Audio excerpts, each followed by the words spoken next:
Library तो पूरी खाली हो गई। हर बार मैं बुक पढ़ने में इतना खो जाती हूँ कि मुझे पता ही नहीं चलता कि मेरे आसपास क्या हो रहा है। बाहर तो बारिश हो रही है। सब तो जा चुके हैं, कोई आएगा भी नहीं। थोड़ी देर और पढ़ लेती हूँ। लाइब्रेरी बंद हो चुकी है, कल आना। मैं पूरा भीग चुका हूँ, क्या इसलिए अंदर आने देंगे आप? ठीक है, आ जाओ अंदर। श्रेया कई सालों से अकेले ही लाइब्रेरी चला रही थी। वो खुद काफी यंग थी, लेकिन पढ़ने का शौक होने के कारण उसे ये काम कभी बोरिंग नहीं लगा। थैंक यू सो मच, आपने जगह दे दी, वरना पता नहीं मेरा क्या होता। It's okay. बारिश खत्म होते ही आप जा सकते हैं। लेट नाइट तक यहाँ किसी का भी रुकना अलाउड नहीं है। ये आपकी लाइब्रेरी है? जी, ये मेरी ही लाइब्रेरी है। आपको हॉरर बुक्स पसंद है? हाँ, मुझे ऐसी बुक्स पढ़ना पसंद है जो दूसरी दुनिया के बारे में बताती हूँ। खैर, मुझे इतनी दिलचस्पी नहीं है, लेकिन मैंने ये बुक पढ़ी है। फिर भी आप यहाँ हैं। सारी लाइब्रेरी इस बुक में लिखी कहानी के जैसे खंडर नहीं होते। क्या पता ये भी हो। अब इतनी सुंदर लड़की किसी लाइब्रेरी में हो तो वो चाहे भूतिया ही क्यों ना हो, मैं तो जरूर जाऊंगा। अरुण के ऐसा बोलते ही श्रेया को शायद गुस्सा आ गया और वो उसे एकटक देखने लगी। सॉरी, मैं आपके साथ फ्लर्ट नहीं कर रहा, मैं बात ही ऐसे करता हूँ। अरुण थोड़ी देर के लिए शांत हो जाता है। वहीं श्रेया भी बुक्स को शेल्फ में रखने लग जाती है। तभी अरुण की नजर दीवार पर लटके हुए एक फोटो फ्रेम पर पड़ती है, जिसमें एक माला चढ़ी देखकर उसे ये पता लगाने में ज्यादा समय नहीं लगता कि श्रेया की फैमिली है। लेकिन अरुण एक अजीब चीज और नोटिस करता है कि जिस फोटो पर माला चढ़ी होती है उसमें श्रेया खुद भी होती है। ये देखना उसके लिए काफी अजीब था। अरुण श्रेया से कुछ पूछता, उससे पहले ही श्रेया अरुण को जवाब देती है। अरे घबराओ मत, मैं जिंदा ही हूँ। मेरे पास इस फैमिली फ्रेम के अलावा इन लोगों की कोई तस्वीर नहीं थी, इसीलिए मैंने इसी पर ही माला चढ़ा दी। अगर तुम्हें बुरा न लगे तो क्या मैं पूछ सकता हूँ, इन सभी के साथ क्या हुआ था? हाँ, सुसाइड किया था इन सभी ने, यहीं ऊपर वाले कमरे में। मैं कॉलेज गई हुई थी।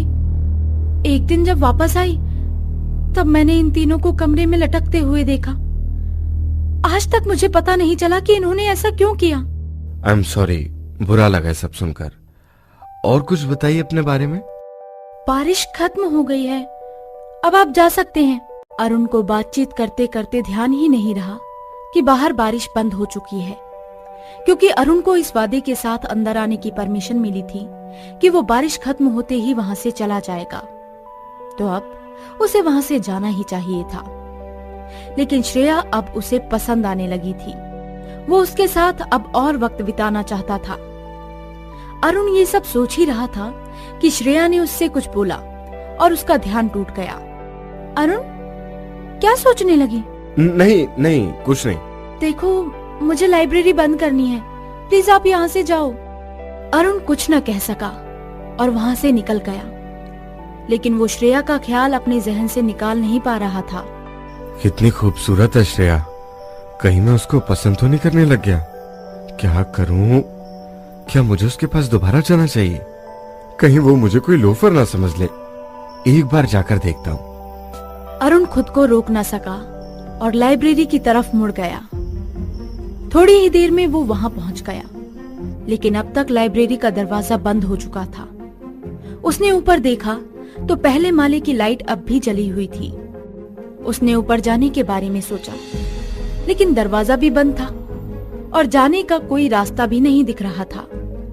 उसने आसपास देखा तो उसे एक बांस की सीढ़ी दिखाई दी। उसने उस सीढ़ी के जरिए ऊपर जाने के बारे में सोचा, पर जाने पर वो खिड़की से अंदर घुसा। शायद वो किसी छोटे बच्चे का कमरा था। देखने पर पता चल रहा था कि उसे सालों से साफ नहीं किया गया है। अरुण थोड़ा और आगे बढ़ा तो उसे कमरे से अजीब सी बदबू भी आने लगी, लेकिन इन सबको नजरअंदाज करते हुए अरुण थोड़ा और आगे बढ़ा, लेकिन वो जितना अंदर जा रहा था, बदबू और अंधेरा उतना ही बढ़ता जा रहा था। ये कैसी जगह है और श्रेया यहाँ रहती कैसे है? अरुण बस श्रेया से मिलना चाहता था। उसी के लिए वो बस अंदर चले जा रहा था कि तभी उसे अपने पीछे से किसी औरत के चिल्लाने की आवाज आई। ये सुनकर अरुण डर से कांप गया। क्या था ये? कौन है? श्रेया, क्या तुम थी? आई एम सॉरी, मैं ऐसा एंटर नहीं करना चाहता था, but I just wanted to talk to you. Hello, please यार, अगर तुम मुझे डराने की कोशिश कर रही हो तो मैं डर चुका हूं, प्लीज बाहर आ जाओ। अरुण के इतना बोलने के बाद भी उसे कोई जवाब नहीं मिलता।